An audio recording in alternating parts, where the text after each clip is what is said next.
Most people who book a cruise that includes Kotor, Montenegro probably book it for one of the other amazing ports in the region. And to be honest, it wasn't at the top of our family's bucket list either. We just didn't know that much about it. And then we sailed into Kotor Bay, and suddenly we understood. This might be one of the most beautiful places we've ever visited.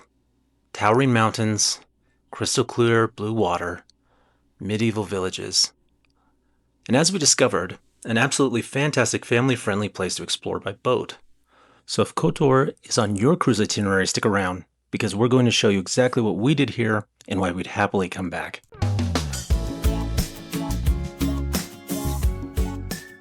Kotor is located at the far end of the Bay of Kotor in Montenegro on the Adriatic coast, and honestly, the arrival is part of the attraction.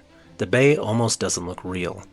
The mountains rise dramatically out of the water, surrounded by the bay on nearly every side. And unlike some cruise ports where you pull up to a giant terminal surrounded by modern buildings, Kotor feels completely different. You're arriving at a place with centuries of history literally surrounding you. And that was our first clue that this place was going to be a pretty special stop. We had booked a speedboat excursion that would take us around the bay and out toward the Adriatic. And for a family, this turned out to be a pretty rewarding use of our time and money. The great thing about doing this by speedboat is that the journey itself is part of the experience. You're not just trying to get from one attraction to another.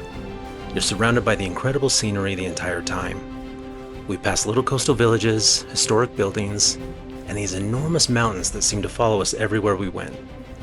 And every few minutes, the guides were stopping to point something else out. Our first major stop was Our Lady of the Rocks. This is a man-made island sitting right in the middle of the bay, and the story behind it is pretty fascinating. For generations, local sailors added rocks to the site, eventually creating an island where the church now stands. Visitors have a chance to explore the church and see some of the artwork and historic pieces inside. And even if you're not a huge history person, it's hard not to appreciate how unusual this place is. You're literally standing on an island that generations of people helped create.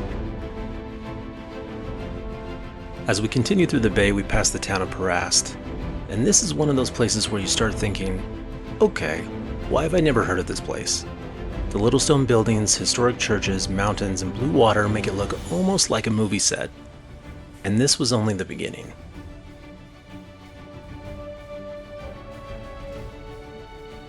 Next, we headed through one of the coolest and most unexpected stops on the tour, a former submarine tunnel.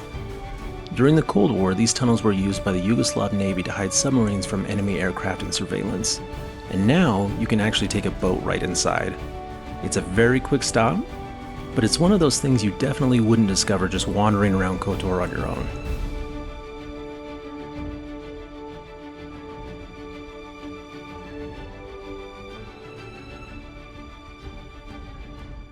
We also cruised past Mamula Island. From the water, it looks almost like a postcard, an old fortress sitting on a tiny island surrounded by brilliant blue water. Today it's a luxury hotel, but the history is much darker. The fortress was used as a prison during both World War I and World War II. So while you're looking at this incredibly beautiful island, you're also looking at a place with a pretty grim history. And that's something we found throughout Montenegro. The scenery is beautiful, but almost everywhere you look, there's a story. Now, the big attraction on the excursion was supposed to be the Blue Cave, and if you've seen pictures, you know why. The sunlight creates this incredible blue glow inside the cave. But there's an important update if you're planning a trip here. Montenegro recently changed the rules for the Blue Cave. Motorized boats are no longer allowed to enter the cave itself. Instead, boats have to remain outside and visitors can swim into the cave. The rule was introduced for safety reasons after the cave became increasingly crowded with boats and swimmers. And when we got there, we could see exactly why this had become an issue. There were boats everywhere. And with 4 kids, we weren't especially excited about sending everyone into the water and having them swim into a crowded cave. So our guide offered another option, and we jumped on it. And this turned out to be one of the best decisions we made all day. Our guide took us to a secluded cove farther along the coast, and when we pulled up, there was nobody there. Just this beautiful, unbelievably blue water and our family. So we jumped off the boat and we just swam. No crowds, no waiting in line, no boats coming in and out. Just our family floating around in one of the most beautiful places we've ever been. And honestly, for us, this was better than the Blue Cave. That's one of the things I love about traveling with kids. Sometimes the thing you planned isn't actually the thing you end up remembering. We went looking for a cave, and we ended up with our own little piece of the Adriatic.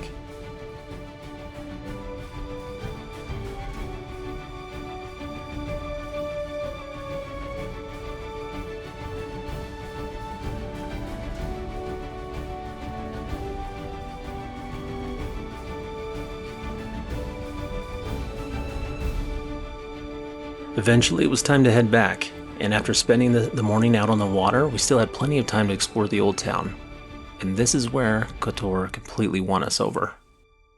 If you've ever been to Dubrovnik, Croatia, you immediately notice some similarities. Kotor has a beautifully preserved medieval old town surrounded by massive stone walls. But here's the interesting part, it doesn't seem to have anywhere near the same level of fame, at least not yet. You get these narrow stone streets, historic buildings, little squares, shops and restaurants, and centuries of history packed into a relatively small area. And for our family, it was the perfect way to finish the day. We could just wander, no schedule, no tour guide, no rushing from attraction to attraction, just explore.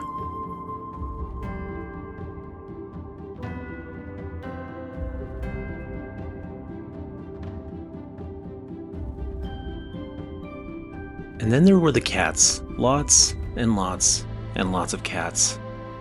Our kids were immediately obsessed. Kotor is famous for its cats, and you'll find them all over Old Town.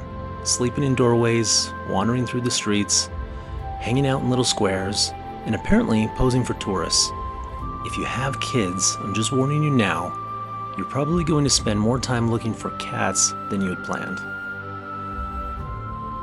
We grabbed some food, we did a little shopping, and just enjoyed walking around.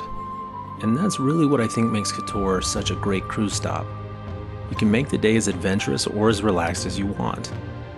You can spend hours on the water, climb the walls, explore the old town, find a restaurant, or just wander the streets and take it all in.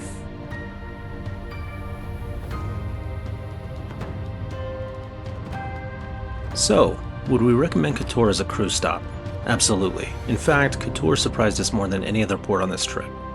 Before this cruise, we knew very little about Montenegro.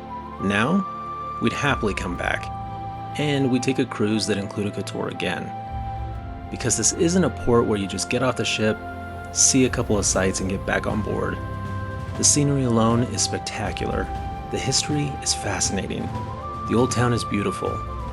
And if you book the right excursion, you can spend the day exploring the coastline, swimming in unbelievably clear water, and seeing parts of Montenegro that you simply can't experience from the cruise ship. And maybe that's the best thing about Kotor.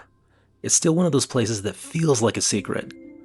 A place that a lot of people haven't heard of yet, but probably will. So, if you see Kotor, Montenegro on your cruise itinerary, don't overlook it. Get off the ship, explore the bay, wander the old town, say hello to the cats, and give yourself a chance to discover one of the most underrated stops in the Adriatic. Because we certainly did. If you enjoyed this video, don't forget to subscribe to Party of Six Travel for more family travel, cruise stops, hotel reviews, and ways to make your travel dollars and points go further. Thanks for watching. We'll see you on the next adventure.